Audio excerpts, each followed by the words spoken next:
লম্বা সময় নিয়ে আপনাদেরকে বিরক্ত করতে চাই না। আমি পবিত্র কুরআনুল কারীমের অনেক আয়াত আছে, তার মধ্যে ছোট্ট একটা আয়াত তিলাওয়াত করেছি। ইন্নাল হামদালিল্লাহি নাহমাদুহু ওয়া নাস্তাঈনুহু ওয়া নাস্তাগফিরুহু ওয়া নাউযু বিল্লাহি মিন শুরুরি আনফুসিনা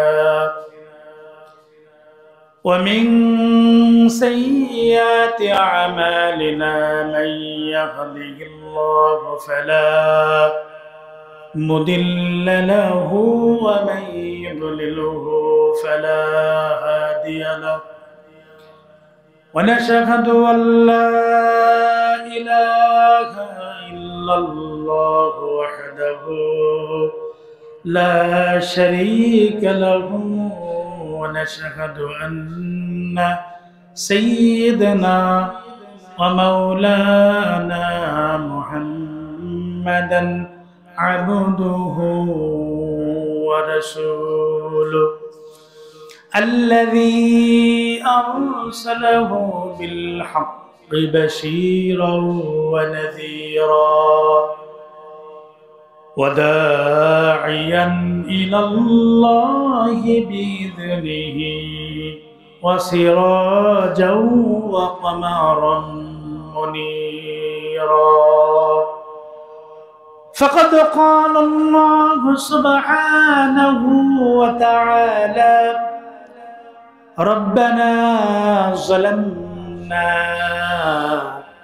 أنفسنا وإن لم تغفر لنا وترحمنا لنكونن من الخاسرين وقال رسول الله صلى الله عليه وسلم من أحب لله ومن أبغض لله ومن نعى لله ومن أعطى لله فقد استكمل الإيمان أو كما قال النبي صلى الله عليه وسلم وقال الله تعالى يا أيها الذين آمنوا صلوا عليه وسلموا تسليما اللهم صل على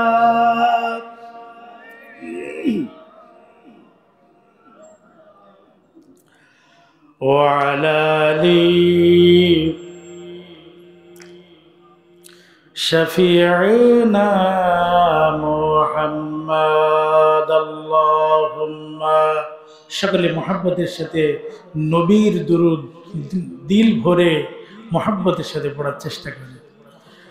ওয়ালা আলি সাইয়্যিদিনা শাফিঈনা মুহাম্মদ। আলহামদুলিল্লাহ সুম্মা আলহামদুলিল্লাহ। আজকের বড় মান্দারবাড়িয়া গ্রামের ঐতিহাসিক এই মাদ্রাসা প্রাঙ্গণ, এই মাঠের আজকের এই ওয়াজ মাহফিলের সম্মানিত সভাপতি, প্রধান বক্তা এবং প্রধান অতিথি, বিশেষ অতিথি সহ আমার সম্মুখে গ্রামের বিভিন্ন শ্রেণী পেশার মানুষ এবং দূরদরাজ থেকে আসা, ধুলির আসনে বসা আল্লাহর পেয়ারা মাহবুব বান্দা, পদ্মার অন্তরালের মা ও বোনেরা, আপনাদের সকলকে আবারও ইসলামের রীতি অনুযায়ী সশ্রদ্ধ সালাম পেশ করছি। সকলকে অন্তরস্থল থেকে গভীর শ্রদ্ধার সাথে আমি আপনাদেরকে সালাম পেশ করছি। আসসালামু আলাইকুম ওয়া রাহমাতুল্লাহি ওয়া বারাকাতুহু। প্রিয় উপস্থিতি, মাগরিব থেকে নিয়ে পর্যন্ত লম্বা সময় আমরা আল্লাহ তাআলার কোরআনের নুরানি কথাগুলো আমরা আমাদের এই অঞ্চলের সূর্য সন্তান, আমাদের সকলের সুপরিচিত হযরতুল আল্লাম হাফেজ মাওলানা মামুনুর রশিদ, উনি বক্তব্য দিলেন। ঈশার পরবর্তী সময়ে কথা বলেছেন আপনাদের এই মাদ্রাসা এবং এই মসজিদের সম্মানিত খতিব সাহেব, আমাদের মোহাব্বতের দেলোয়ার ভাই। যে কথাগুলো ওনারা বলেছেন, সেই কথাগুলো থেকে আল্লাহ রাব্বুল আলামিন সহি কথাগুলো আমাদের জীবনে এনে আমল করার তৌফিক দান করুক। সকলে বলি আল্লাহুম্মা আমিন। আমরা মহান রবের উপরে লক্ষ কোটি দুরূদ, রবের উপরে আমরা শুকরগুজার হচ্ছি যে আল্লাহ তাআলা বিভিন্ন মানুষের মধ্য থেকে আমাকে আপনাকে যাচাই বাছাই করে এই জায়গায় একত্রিত করেছেন। কথা ঠিক কিনা ভাই? একটা মাহফিল ইন্তজাম করতে গিয়ে অনেক শ্রম দিতে হয়। আমি নিজে প্র্যাকটিক্যাল, যে 1 মাস ধরে একটা কমিটি, একটা গ্রামের অনেক লোকজন একত্রিত হয়ে এরকম একটা প্রোগ্রামের বাস্তবায়ন রূপ দিতে সময় লাগে, এবং বিভিন্ন অঞ্চলে মানুষের কানে কানে দাঁড়ে দাঁড়ে বারে বারে এই কথার আহ্বান পৌঁছানো হয়, অমুক দিন অমুক জায়গায় কুরআন ও হাদিসের কথা হবে, সকলকে দাওয়াত। সবাই ওখানে গেলে কি লাভ হবে?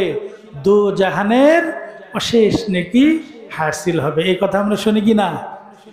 কিন্তু এরপরেও দেখবেন যে মানুষ তাদের দিল মরে যাওয়ার কারণে, গুনাহের কারণে, যে এই কথাগুলো তারা গুরুত্ব ভরে নেয় না। দেখবেন যে এখানে যে কজন লোক আছি আমরা, তার থেকে বেশি লোক কোথায় পাওয়া যাবে? বাজারে। কোথায় পাওয়া যাবে?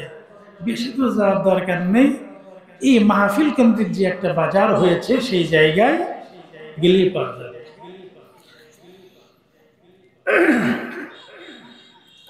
বন্ধুরা আমার, লম্বা সময় নিয়ে আপনাদেরকে বিরক্ত করতে চাই না। আমি পবিত্র কুরআনুল কারীমের অনেক আয়াত আছে, তার মধ্যে ছোট্ট একটা আয়াত তেলাওয়াত করেছি।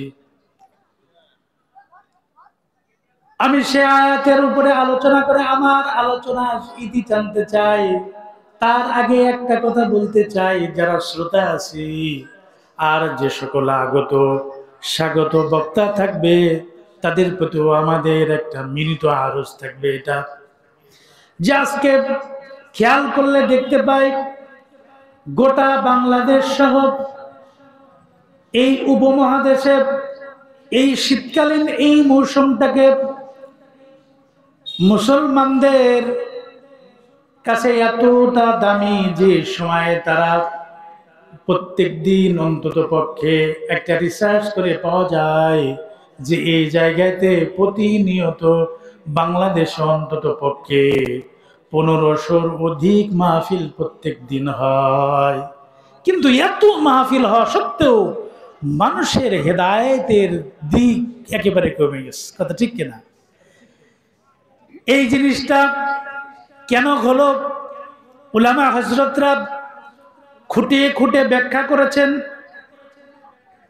যে মাহফিল এত হয়, ওয়াজ নসিহা এত হয়, এত ইসলাহি জলসা হওয়ার কারণেও কেন মানুষের মধ্যে হেদায়েত যায় না? ওনারা এর একটা রূপ বাইর করছেন। সেটা হলো এই যে শ্রোতা যারা আমরা আছি, তারা এই জায়গায় আসি হেদায়েতের আশায়, আমরা এই জায়গায় আসি না, বরঞ্চ এই জায়গায় আসার পিছনেও আমার মধ্যে নিয়তের গরমিল আছে। নিয়ত পরিশুদ্ধ না থাকার কারণে এই জায়গা থেকে কোনো ফায়দা নিয়ে যেতে পারে।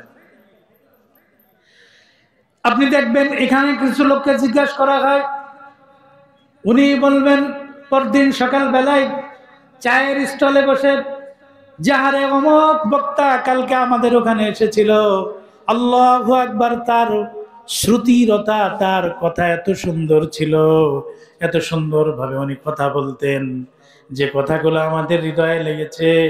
কিন্তু ওনাকে যদি জিজ্ঞাসাবাদ করা হয়, বন্ধু বলো তো, বন্ধু কেন তুমি বলো তো ওই জায়গা থেকে কি নিয়ে এসেছো, কি হেদায়েতের মানে পেয়েছো বলো তো। দেখবেন ওই আল্লাহর বান্দা একটা কথাও বলতে পারবে না। এটি হচ্ছে চির বাস্তবতা, যে তার নিয়তের গরমিলের কারণে এই জায়গা থেকে সে ফায়দা নিতে পারে না। 2 নম্বর কারণ, মাঝে একটা আপনাদেরকে শোনাইতে চাই, একেবারে আশার বাণী, যে চাতক পাখির মতো, যার জন্য অধীর আগ্রহে আমরা বসে আছি। আমাদের প্রধান বক্তা, প্রধান মেহমান সিলেট থেকে, উনি কিন্তু ইতিপূর্বেই ইতিমধ্যে উনি আমাদের মাঝে এসে উপস্থিত হয়েছে বলে আলহামদুলিল্লাহ। হুজুর এখন রেস্ট করবেন, তারপরে উনি পর্যায়ক্রমে আমাদের মাঝে আসবেন। বক্তা যেহেতু চলে এসেছেন, শ্রোতাদের চিন্তার আর কোনো কারণ নাই। মাহফিল কমিটিও অনেকটা প্রেশার রিলিজ হয়ে গেছে, কথা ঠিক কিনা, যে সমস্ত মেহমানরা চলে এসেছে। যে কথা বলতেছিলাম, গভীর মনোযোগ। 1 নম্বর কারণ হলো, যারা আমরা শ্রোতা আছি তাদের নিয়তের মধ্যে গরমিল হয়। 2 নম্বর কারণ হলো, যারা আমরা বক্তা আছি তাদের তাদের নিয়তেও এবং তাদের কথাবার্তার মধ্যে কিন্তু স্বার্থন্বেষী থাকে। এই জন্য এই বক্তা এবং শ্রোতা উভয়ের মধ্যে গরমিল পাওয়া যায়। 3 নম্বর যে কারণটা ওনারা উল্লেখ করেছেন, সেটা হলো মাহফিলের এই ময়দানটা হলো পবিত্র। এটা কি পবিত্র জায়গা? আচ্ছা বলুন তো ভাইরা, এই পবিত্র জায়গার নিয়ত করে যারা অপবিত্র জায়গায়, এই পবিত্র জায়গায় আসার নিয়ত করে যারা অপবিত্র স্থানে বসে আছে, তারা ওই জায়গায় থাকার কারণে বলুন তো ওই জায়গা থেকে এই মানুষ কোনো ফায়দা নিতে পারবে কিনা? তার মানে মাহফিল সংশ্লিষ্ট যে বাজারগুলা হয়, ওই জায়গায় মানুষ অবাধে চলাফেরা করে, ছেলে মেয়ে পর্দা পশিদার এত বেশি পরিমাণে গুনাহের কাজ ওই জায়গায় হয়ে যায়, যার কারণে এই জায়গার বরকত একেবারে নষ্ট হয়ে যায়। আপনি মিলাই দেখবেন আমার কথাটা সঠিক বললাম না ভুল? তাহলে এইগুলো আমাদের পরিহার করা প্রয়োজন। আল্লাহ তাআলা আমাদের সকলকে মানার তৌফিক দান করুক। সকলে বলে আল্লাহুম্মা আমিন। এই সমস্ত জিনিস থেকে মাহফুজ রাখেন, সকলে বলে আল্লাহুম্মা আমিন। আমি কুরআনুল কারীমের সূরা আরাফের 23 নম্বর আয়াত আপনাদের সম্মুখে তেলাওয়াত করেছি। আল্লাহ তাআলা এই আয়াতটা নাজিল করার পিছনে এর প্রেক্ষাপট আপনাদের সম্মুখে একটি তুলে ধরি। এই আয়াতটি হযরত আদম আলাইহিস সালাতু ওয়াস সালাম, উনি আল্লাহর কাছে দোয়া করেছিলেন। এটা হলো একটি দোয়ার আয়াত। এটা সব সময় আমার মনে হয় এখানে এমন কোনো ব্যক্তি নাই যে এই আয়াত সম্পর্কে তার কোনো ধারণা নাই। প্রত্যেক নামাজের পরে এমন কোনো মসজিদ পাওয়া যায় না যেই মসজিদের মধ্যে ইমাম সাহেব এই দোয়াটা পড়ে না, কথা ঠিক কিনা? হযরত আদম আলাইহিস সালাতু ওয়াস সালামের সৃষ্টিকে কেন্দ্র করে 3টা বিষয় লক্ষণীয়। 1 নম্বর হলো হযরত আদম আলাইহিস সালাতু ওয়াস সালামকে আল্লাহ রাব্বুল আলামিন জান্নাতের মধ্যে সৃষ্টি করেছেন। কোথায় বলেন তো? হযরত আদম উনি হলেন জান্নাতে আল্লাহ তাআলা সৃষ্টি করেছেন। পৃথিবীতে আর কোনো পয়গম্বরকে পাওয়া যাবে না যাকে জান্নাতের মধ্যে আল্লাহ সৃষ্টি করেছেন। কিন্তু আল্লাহ তো এমন জাত। আরেকটা লক্ষণীয় বিষয় হলো 2 নম্বর কারণ, 2 নম্বর লক্ষণীয় বিষয়, যে আদমকে আল্লাহ রাব্বুল আলামিন কুন ফায়াকুন তো বললেই হয়ে যায়। কারণ কোরআনের মধ্যে সূরা ইয়াসিনে আল্লাহ তাআলা সুস্পষ্ট আকারে সুন্দর করে বলেছেন, ইযা আরাদা শাইআন ইয়াকুলু লাহু কুন ফায়াকুন। আল্লাহু আকবার। আল্লাহ তাআলা কুন ফায়াকুনের জাত, কুন ফায়াকুন বললে ওটা হয়ে যায়, কিন্তু সেটাও আল্লাহ করলেন না। 3 নম্বর যে কারণ, আল্লাহ তাআলা লম্বা সময় নিয়ে, একটা সুনির্দিষ্ট সময় নিয়ে হযরত আদম আলাইহিস সালাতু ওয়াস সালামকে তার নিজস্ব স্টাইলে একটা শৈল্পিক এই ইনসানকে বানাইলেন, এই আদম আলাইহিস সালামকে বানাইলেন, যে কোথায় নাক হবে, তার কোথায় চোখ হবে, তার মানে আল্লাহ তাআলা নিজে গড়ছেন, কথা ঠিক কিনা ভাইরা আমার? আদম আলাইহিস সালামকে আল্লাহ রাব্বুল আলামিন কারোর সাহায্য না নিয়ে নিজে এত আপন করে আদম আলাইহিস সালামকে বানাইলেন। বানানোর পরে আদম আলাইহিস সালামকে আল্লাহ তাআলা এমন একটা কথা বললেন, হে আদমকে বললেন, লা তাকরাবা হাযিহিস শাজারা, ওই গাছটির নিকটবর্তী হবে না। একটা হুকুম আল্লাহ তাআলা তার উপরে জাহির করবেন, করেছেন ওই সময়। কিন্তু খেয়াল করেন, আল্লাহ রাব্বুল আলামিন আদম আলাইহিস সালাতু ওয়াস সালামকে লা তাকরাবা হাযিহিস শাজারা বলেছেন। তার আগে আমাদের অপর আরেকটা নাম আল্লাহ তাআলা আমাদের নামকে সম্বোধন করেছেন ইনসান। কি বলে সম্বোধন করেছেন বন্ধুরা? ইনসান বলে ইনসান শব্দটা আল্লাহ তাআলা আমাদের শানে এই শব্দটা ব্যবহার করেছেন। ইনসান মানে কি? ইনসান শব্দটাকে ভাঙলে, ব্যাখ্যা করলে, আর্মি গ্রামার যারা আর্মি গ্রামারের পণ্ডিত তারা বলেন ইনসান শব্দটা দুইটা দিক থেকে এসেছে। একটা হলে নিসুন শব্দ থেকে এসেছে, আরেকটি হলো উনাসুন শব্দ থেকে এসেছে। একটা হলো নিসুন। নিসুন মানে যদি নিসুন থেকে আসে তাহলে ইনসান শব্দটার মানে যে দাঁড়াবে ভোলা মন। কি মন বলেন তো ভাই? ভোলা মন। আর উনাসুন হামজা সিন নুন এই শব্দ দ্বারা যদি ইনসান এখান থেকে যদি নেওয়া হয় তাহলে এই শব্দের মিনিং হয়, মানে হয় উনাসুন মানে হলো ভালোবাসায় ভরা। তাহলে যেইটাই ভোলা মন সেইটাই ভালোবাসায় পরিপূর্ণ। সুবহানাল্লাহ। এই ইনসান নাম আল্লাহ নিজে আমাদের জন্য, নিজে আল্লাহ তাআলা এটা আমাদের জন্য দিয়েছেন, আমাদের উপাধি দিয়েছেন ইনসান। কথা ঠিক কিনা ভাইরা আমার? এ আদম আলাইহিস সালাম আল্লাহর ওই কথাটা, এটা আল্লাহর প্ল্যান অনুযায়ী হয়ে আসছে। এই যে উনাকে নিষেধ করলেন লা তাকরাবা হাযিহিস শাজারা, ওই গাছটির নিকটবর্তী হয় না, কিন্তু তারপরেও হযরত আদম উনি আল্লাহর এই হুকুম থেকে বিচ্যুত হয়ে গিয়েছিলেন।